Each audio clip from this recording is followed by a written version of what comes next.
Ladies and gentlemen, after join one Mukomal Ronald Ngulube. Is it Ngulube or Ngulube? Ngulube. Okay, Ngulube. Yes. Chiruzi? Chinogona kunge chiri chindevele, but chakasangana neshona. Neshona. Hachina kwacho chaiko kwachinobva because it's a mixture. Saka lu ndo ndebele. Lu then Ngube. Ndo shona. Yeah. Muri hybrid. Hybrid. Aiwa. Nice. Mkoma Ronald, muri say? I'm doing well. Yeah, Sparks na Mkoma Ronald bana. Varu local streets mu garrison, but this time for a said reason. Yeah man. Wangoinzwa nyasho. Yeah, ndukizia. Yekuti wakadzurirwa song yakangotorwa iri zvairi. Tunoiti theft of intellectual property. Yeah man. Something like that. What it's got to tangira.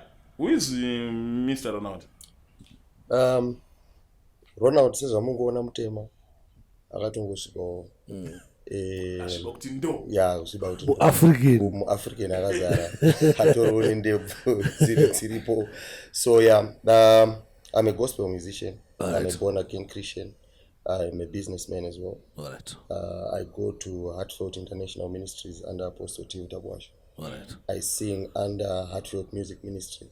All right. So basically, yes, I'm married as well. All right. So that's a bit about me. Right. So makataka zvikuimba lini? Tongoti kubva ndichitori mudumbu chaimo.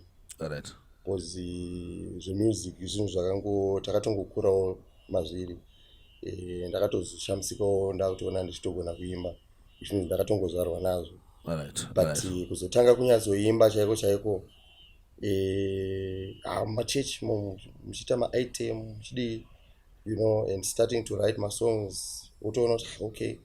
And then going to studio, I started going my studios as well under Heartfelt Music Ministry.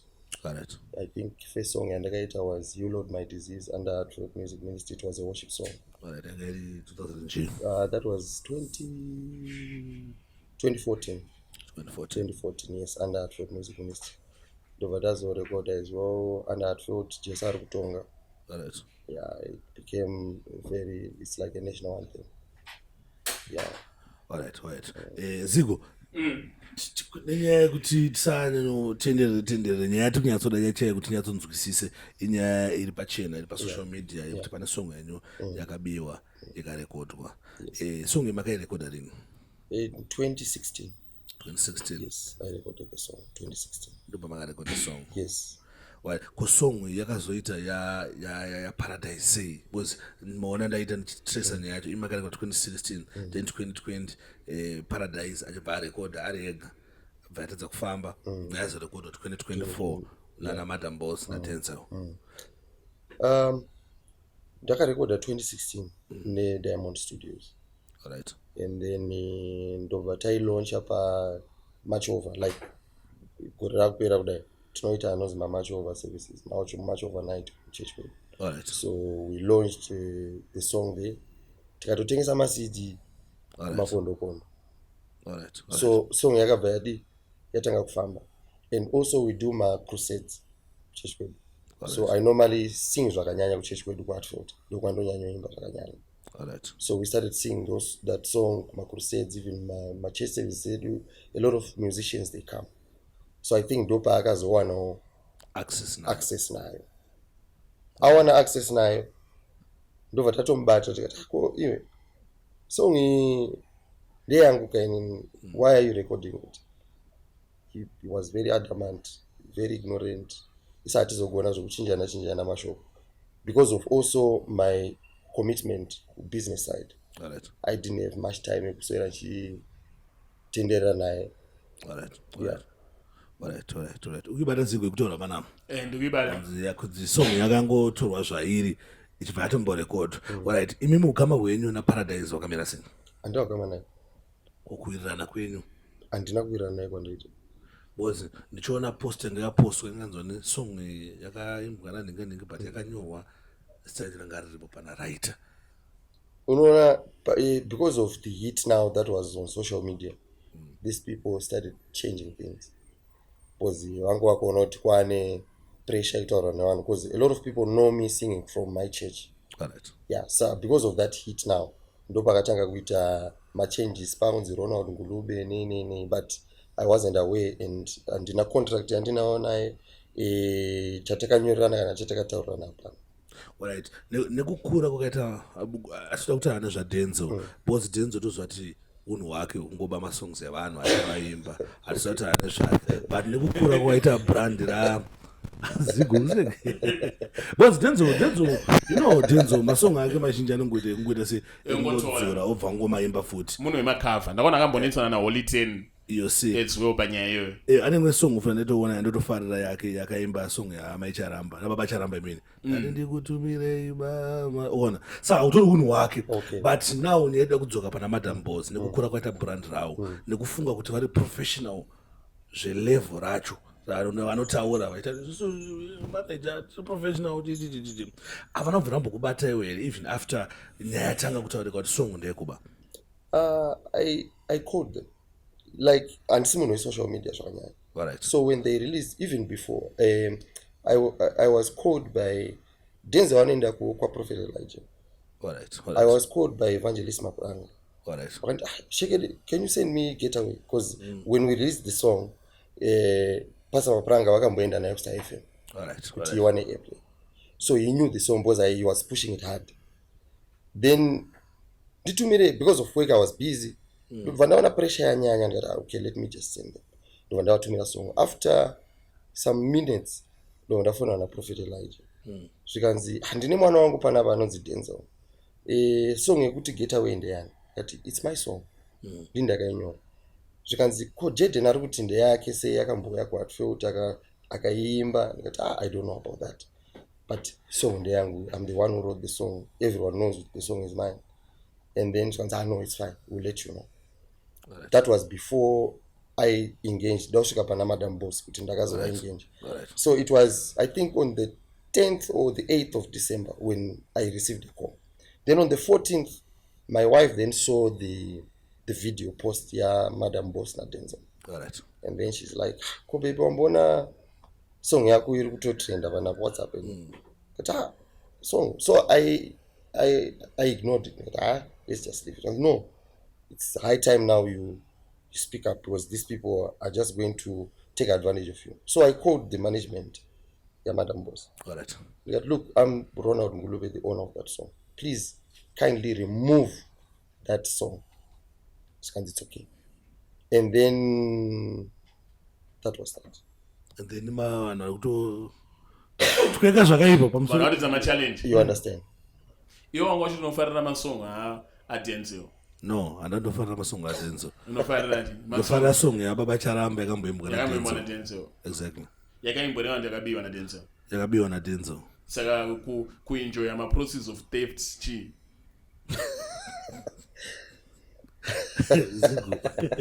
Zigu ukona chi mfana wekayo anenge achitsayawo ukona anenge achitsaya igeto yo tinenge chizama kuti anenge chiita then ndosaka tini ndinga andi nanotaura nezvaDenzel still but tine brand rakasara Madam Boss yatinoziva isu kuti vanogara vachitotsura vamwe vanhu vachingovadayo vazodayo vachadza kuti vari professional chaizvo andikona but now vakutanga vari kuignore like munhu akuti ati song ndeyangu guys ngatibvisei kana kuti ndipewo respect yakakwana kana credit yakakwana kana mchinge matora chi song yangu kuti even manager mawaudza makatongona mamayo akutoenda mberi hapana choratidza kuti vane zvari kumbotaura audio boss kana matora song yangu andika mufanira kuuya togara pasi toonesana kana mate mukuida song since song yanga kupublic andika atina vatokwanisa kutaura here kuti ndogara pasi kutaura here kana kubhadharana akubhadharana ndokutaura ne level ravari ka isi mfungwa dzavo tisitotofanira kuenda kwavari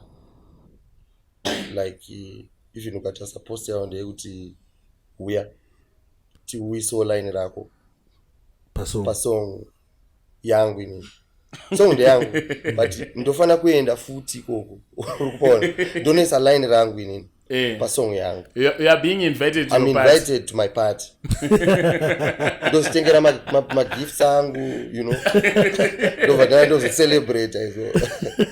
Yeah, I think zvatone disrespect is serious zvikuitika and I'm disappointed kuona brand akaita saMadam Boss vachidhila nenyaya iyi zvavari kuita, because I think waigona kudhila nayo nemwe way iri better, because after mabudikira andika waifanira kuti mogara pasi then muonesana kana muchipiwa something achatafarira song yako, because maremix akagara ariko unoona like song yemunhu muita maremix maybe process inenge isatwa zvakanaka, kana kuti Madam Boss wakafekwawo naParadise kuti song ndeyangu vasingazviziye. Yeah, but even vakafekwa unenge wadziya moto wembava, because kutozoramba uchitokontinya uchitondinyora, imagine uchitondinyora sparks, imagine kuti wozvara mwana nje mwana uyo obva auya achitorwa nemumwe munhu padeni, obva watoona kutoposta pasocial media kuti this baby is beautiful wakutotegwa was the owner of the father, you're not aware of it. Wozonzi iwe muridzi wemwana wabirwa chiuya tinegotiate tonoti atigone here kuti tiadopte mwana wako, how would you react? Yeah, pane pakashata ende nangu ndakatozvisa kuti song inikaeliminike kubiwa, because mandakidzira aita song because takamonzwa masong aMadam Boss, it's first time akunzwa song aMadam Boss. Ndakamonzwa masong naDenzel, it's first time. Recently they released the song yatonga imoyo, vakarelease a brand new song yatonga imoyo yanga yangoreducwa speed. Saka kuona chi Madam Boss tonzwa masong awo arichi, they are not even mid arikod masong, but this one enge chinakidza, so ndata asa Madam Boss va improve. So ini right izvo zvaitika ndika song tichikuiona painternet ichiripo iri painternet, because last time ndakaona nezvomanero enge iripo yarova yabva yangosara tumabloggers tumwe twakangopostawo, but if you check on both that yanza Jaden wacho akaiisa yadonedzwa, but panenge paJaden yanza Denzel wacho yadonedzwa aisisipo yangosarawo nevamwe vane ma8 hours machichichi. Right. Ko manje mbochinozoitika nje kudayo azigoni wandira kuti kana mairwa copyright ku YouTube then unogona kurwa counter, warwa counter munopiwa 10 days, mapiwa 10 days zokuti muende ku court, then mozoenda ma results from court kuti mopa YouTube zvinoratidza song ndeyenyu. Ko ivo vakaita counter muchaita sei? Pane zvimwe zvamuri kuita paground like tine maboard anoziva akaita sana zimura ichi no not enda ukota wende ku board. It's a legal dispute. This one I think the management can speak better on that. All right, manage timotudzayo right, boss ino izvi ndezve pa YouTube, copyright ndi pa YouTube, wabva waro account yekuti song ndeyedu, bo tinozoprove kuti song ndeyenyu, akusi kuti mimi mati ndeyenyu song makayenyu ya 2016 chinofanira zoprove kuti song ndeyenyu, maprovide evidence and everything court. Saka ivo vakakurova ikaunda munoita sei? Are you going to court kana kuti muchabva mangoti no tangosiyana nazvo? So basically what Ronald has been looking for ingori justice yekuti song ndeyake. Semuri dzakanyora song, kana uchinyora song uchita basa any other basa raungaita muupenyu ukazoona zvangotorwa nomwe munhu, it's not proper. So because of the communication yakambinga akaita prior some years back kuti amana song ndeyangu, and then again the communication yakaita before even yatobuditswa, because so many people think he is now coming out because song yabuda, but when he started getting the clips like he mentioned akatombokuti amana song zvakamira so in the event yekuti of course they want to prove kuti ndeyawo, I think the only entity ingagona kungoprove are the courts. Right. Song in as much as also he is coming to say this is mine, and you wakazoitwa maguards, because already they've acknowledged that none of them wrote the song. They are still just to acknowledge that none of them then made the song. So unless if they do, and then maybe, but chinongo prove. The only entity I don't mirror is the court to them, because all the evidence is out there. The evidence is out there, so it's only a matter of the court could engage approve. So you are ready kuti muende whatever kunogona kuendwa kuti muprove kuti song ndeyenyu sure? Yeah, the steps have already been taken, so ingori nyaya yekungoti tingomirira the outcome inobva court. Alright. Saka but ini chunhu chamusaziko right maacknowledge imi kuti ndindingakanyora song saka akunyorera mahara here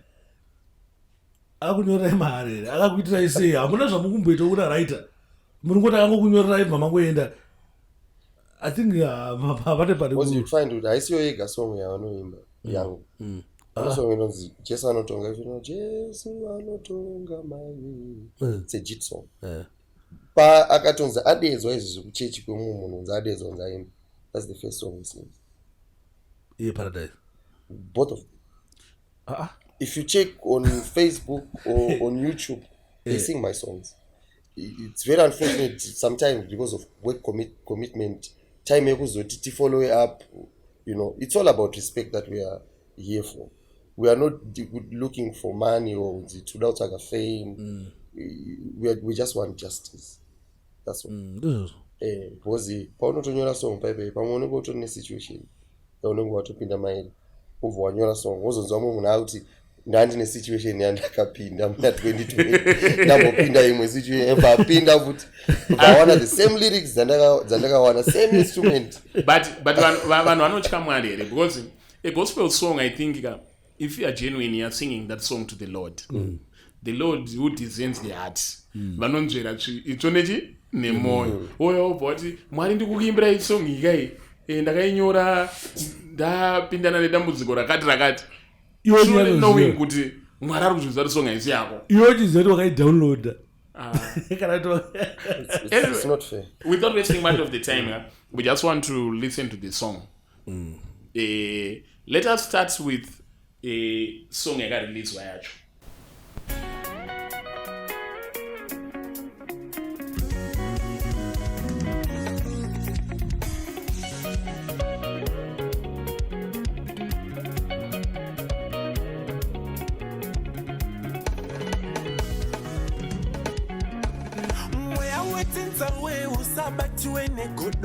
Where waiting away usabatu ene shanje kosei usingade kundiwona ndichifara kosei usingade kundiwona ndikarike awite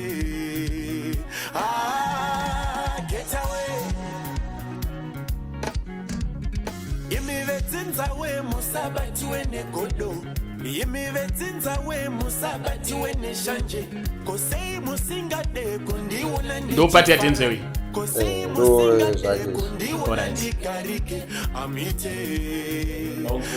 naMadam boss.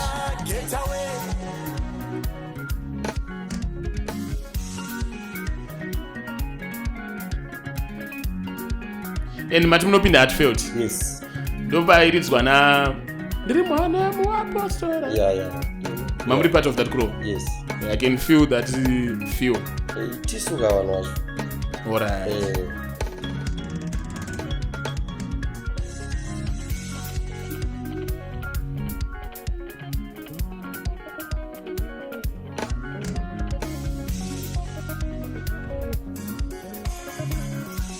Masoko yenyu hana simba bupenyu Jesu wakandichengeta ini chero mukawereketa kundigara matare kutumira mhepo Jesu wakandichengeta ini. Who's that one? Ndo Madam Boss.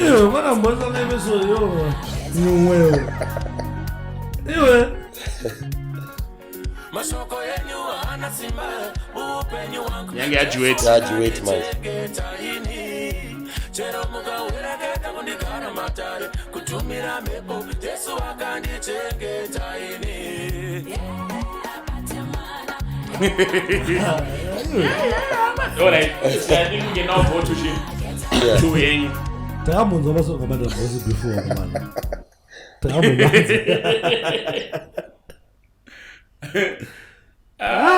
Pakaipa.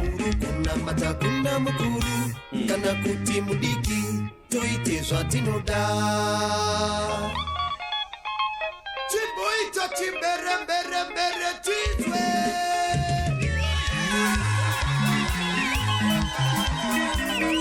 You know, we played this song live instruments. I can see. It was not digital. Attraction ndere Heartfelt chairo ndoriziva.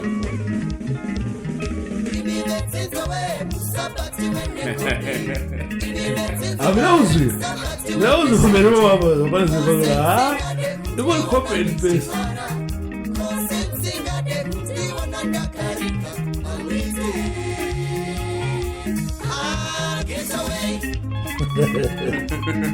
So you wondering saka chawakaita chacho chawo ndichi ndobona nditi kuti rosvika yapera bapana vada kusvika kusvika bazi naMadam bosi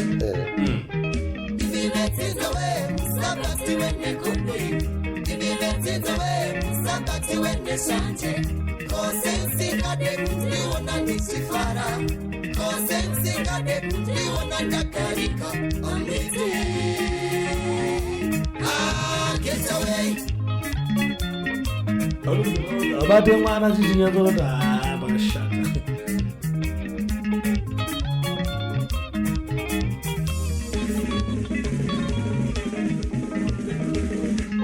masoko yenyu hana simba upenyu wangu Jesu akandichengeta ini chero mukawereketa mbokara matari tumira mhepo Jesu akandichengeta ini habati mana vana anashemera ndazvaringatidzaenda kuvi zvese vangotora copy and paste even ngokupesira kwacho kwesong is the same vangotora amatiterere tende apa magitari akangotwekwa but it's the same progression ini ndanyifunga kuti Madam Boss akona vasingaziva ari chiti ndakatamba fura no asi vakuziva after waziva wazida sei kwete kuti vakuziva vaitozviziva bonzi marwero acho akaita marwero akaita wakatanga kutoitiririswa kana kuti vaitoimba vaine ma-ear monitor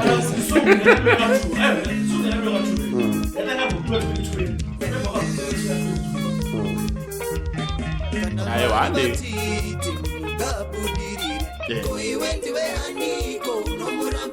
ndopakapinda Madam Boss apo wapinda pese kana mari batiti runikaite mari koiwe ndiwe aniko unomurambira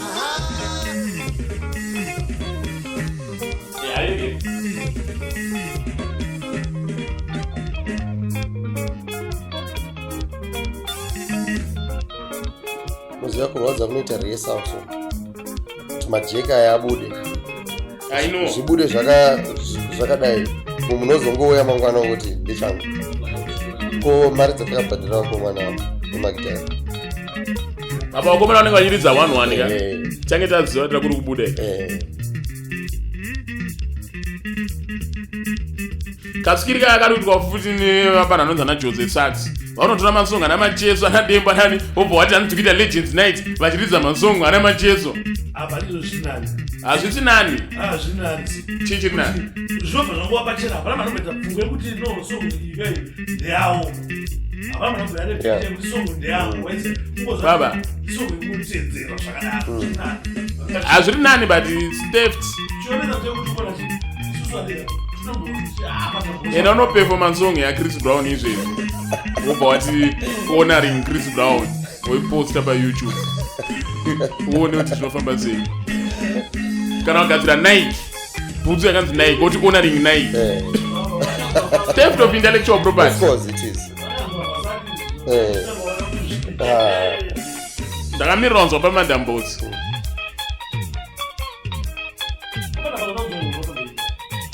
I want to give you another good example. Apa pana Boss ndapanzwa kuti watu vakaimba futi kwepetsera. Uko katorwa futi.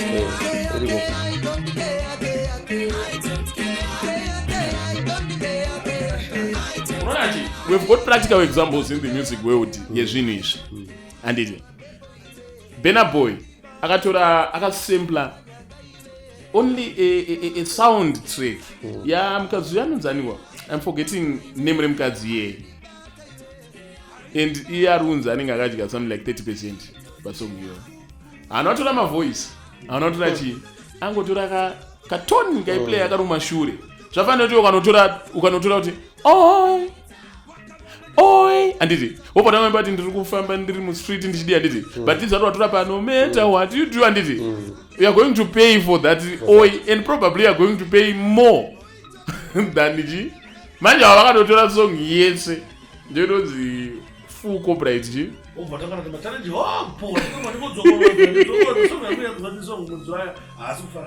aiwa mudara we just wish justice to prevail isusu panapa tinoroimbwa takaviga mupini dai vanga vari madambozi wabirwa tachitokurovaiwo the same way ji the same way iyoyo isusu hati mupini songota zvazviri maona zviri anenge afira anyway afira nayo atine nazvo chokwadi atiri vanotifolowa vanotifarira zvatiri vachizatotora chokwadi asingatifaririrewo tomuridza kuti songeikeyakeya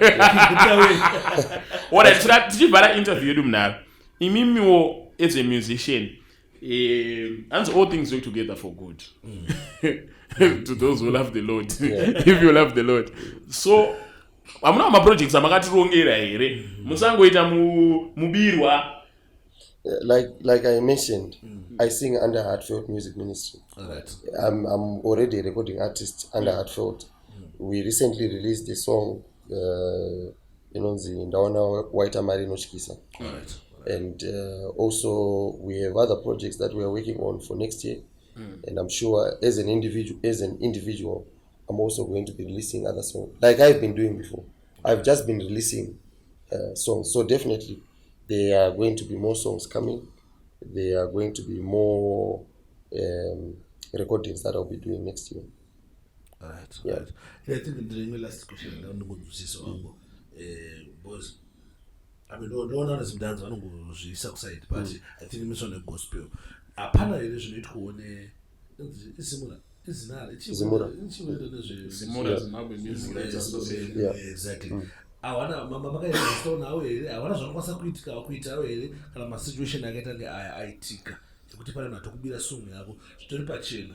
Yeah, of course they stand for the musicians so they are there to resolve any conflict, any other issue inenge iripo musically.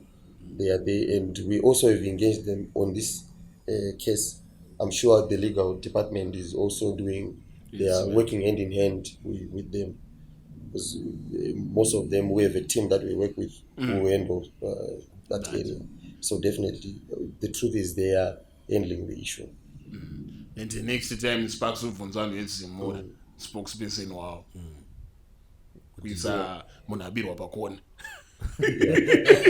Ubunza munabirwa zetarapi. But you'd find what is now killing most musicians now is because they don't have a voice that speaks for them. For example, we've got a name with views, millions of people. So does it make them qualified to be musicians than the ones who doesn't have followers? So you'd find musicians, most of them, they are not going to excel in music because when washango we are nama followers. Even if the truth is out there, but you find most people are saying, "Go to Madam Boss, go to Madam Boss." You know to attack for. You are attacked for your own. Complain on song yangu. You need na kupisa kwa kaimba. You understand? That has been kubirwa. Whether uri murombo. Ngana wabirwa. Ayo. And if my voice of my voiceless, I don't isusu. And I'm missless. Susu that on the passing with the song. I'm to kumbira mombadara. I'm to kumbira regulator. But I was going to apologize. But Western and I didn't know what apologize. Madam wasn't going to apologize. And I said, I paradise. I did. Madam wasn't going to apologize. Because the brand out wombe and the need of food. Awangambo wachindoza chinjauka zati chakapa chidura mbochikuita mu videos wada kuti ange dosa pictures if munhu akabirwa wacho hana basa ndozvingoni powa panyaya yacho. Yeah, of course. Mafanira makatogara pasi mafanira mukatoya pa 10 penyu wakatara nema ashamarika izvi ngatingotoita sei so ngekunakidza ndikuimbira Mwari zvakangonaka zvakadaro toita sei imi makaitawo zvamakaitawo ubhadharo effort nyama kaita sei yamakaisa kati chawani pachesa chini pati manamba zuzuzuzu mauya kuti sakushare so zvingwa zvongowachena unozofara uzosekerera mwari okudzwa. yeah. Ladies and gentlemen, thank you so much for watching this video, and I think we'll keep you updated on my steps and I'll try naRonald Ngulube. And if Madam Boss is open for a right of reply, we are open. Yeah. Wakagara but tinenge takudhila way around. And with that, we're out.